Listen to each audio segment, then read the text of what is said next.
એક વૃદ્ધ માણસ ચાલીને પોતાના ગામ તરફ જતા હોય છે. તેની હાથમાં 3 વજનદાર થેલી હોય છે. એટલે તે સરખું ચાલી શકતા નથી. થોડે દૂર ચાલે છે ત્યાં તેને એક યુવાન છોકરો મળે છે. એટલે આ વૃદ્ધ માણસ તે યુવાન છોકરાને વિનંતી કરે છે કે કહે છે કે મારે અહીંયા થોડે દૂર મારા ગામ સુધી જવાનું છે. આ 3 થેલીમાંથી તું એક થેલી લઈ લે તો હું સરખો ચાલી શકું. એટલે યુવાન છોકરો કઈ બોલ્યા વગર તેની હાથમાંથી એક થેલી લઈ લે છે અને આ વૃદ્ધ માણસ સાથે ચાલવા લાગે છે. થોડે દૂર ચાલે છે એટલે વૃદ્ધ માણસ ફરીવાર થાકી જાય છે અને આ છોકરાને ફરી વખત વિનંતી કરે છે કે આ બંને થેલીમાંથી હજી એક થેલી લઈ લે તો મને ચાલવામાં સરળતા રહે. એટલે આ છોકરો હસીને તેની પાસેથી એક થેલી લઈ લે છે અને સાથે સાથે ચાલવા લાગે છે.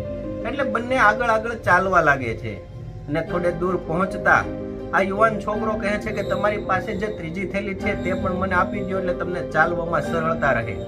એટલે વૃદ્ધ માણસ આપતો નથી અને આગળ આગળ ચાલવા લાગે છે. એટલે આ છોકરો કહે છે કે તમે ચિંતા ના કરો, હું આ થેલી લઈને ભાગી નહીં જાઉં, તમને ચાલવામાં સરળતા રહે એટલા માટે હું કહું છું કે મને ત્રીજી થેલી પણ આપી દો. એટલે વૃદ્ધ માણસ આ ત્રીજી થેલી પણ તેમને આપી દે છે. અને હવે આગળ ચાલતા આ છોકરો તેમને પૂછે છે કે આ 3 થેલીમાં શું છે.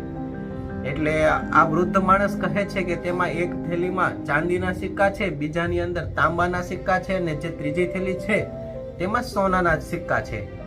એટલે આ છોકરો કઈ બોલતો નથી અને આ 3 થેલી લઈને ચાલવા લાગે છે. એટલે જ્યારે આગળ જતા પહાડ આવે છે, આ પહાડ પાર કરીને આ વૃદ્ધ માણસને ગામમાં જવાનું હોય છે. એટલે આ વૃદ્ધ માણસ પહાડે ચડવા લાગે છે અને પાછળ પાછળ આ છોકરો પણ પહાડ ચડવા લાગે છે.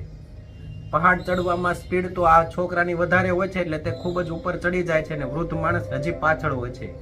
એટલે આ છોકરો પાછળ ફરીને જોવે છે તો વૃદ્ધ માણસ બહુ જ પાછળ રહી ગયા હોય છે. એટલે હવે આ છોકરાની નિયત ફરી જાય છે, ઈરાદો ફરે છે અને આ છોકરો 3 થેલી લઈને ભાગી જાય છે. 3 થેલી લઈને ભાગે ને ઘરે પહોંચે છે તો જ્યારે તે 3 થેલી ખોલીને જોવે છે તો અંદર પથ્થર હોય છે. એટલે છોકરાને બહુ જ ગુસ્સો આવે છે અને આ 3 થેલીને ફેંકી દે છે, જોવે છે અને ખાલી કરે છે તો અંદરથી એક પત્ર નીકળે છે. અને પત્રમાં લખ્યું હોય છે કે આ તે 3 થેલી લઈને ભાગીને તે તારું બહુ જ મોટું નુકસાન કરી દીધું છે. હું આ રાજ્યનો રાજા હતો ને મારે એક મંત્રી પદ માટે એક ઉમેદવાર જોઈતો હતો, ઈમાનદાર માણસ જોતો હતો. મને થોડી વાર તો લાગ્યું કે તું એક ઈમાનદાર માણસ છે અને તું મારા રાજ્યની અંદર મંત્રી પદ સંભાળી શકીશ, પરંતુ છેલ્લી ઘડીએ તે પોતાની ઈમાનદારી ગુમાવી બેઠો અને પોતાની હાથમાં કાંઈ ના આવ્યું.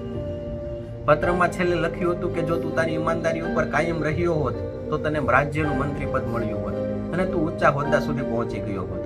પણ તે છેલ્લી ઘડીએ તે તારી ઈમાનદારીને બરકરાર ન રાખી શક્યો અને છેલ્લે ભાગી ગયો એટલે તારા ભાગમાં પથ્થર જ આવ્યા, બીજું કાંઈ તું ના મેળવી શક્યો. એટલે હવે છોકરો ગુસ્સામાં રોવા માંડે છે, રડવા માંડે છે. એટલે દોસ્તો કંઈક આપણી સાથે પણ આવું જ થાય છે કે આપણે જે કાંઈ પણ ફિલ્ડમાં કામ કરતા હોઈએ, જ્યાં પણ કામ કરતા હોઈએ ત્યાં આપણે પૂરી ઈમાનદારીથી કામ કરવું જોઈએ ને સાચી નિયતથી કામ કરવું જોઈએ.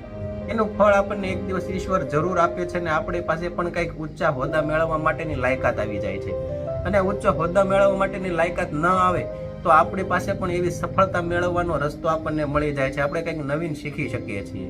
એટલે દોસ્તો જો તમને કહાની સારી લાગી હોય તો આ ચેનલને સબસ્ક્રાઇબ કરી દેજો અને વિડીયોને લાઇક કરજો. થેન્ક યુ દોસ્તો.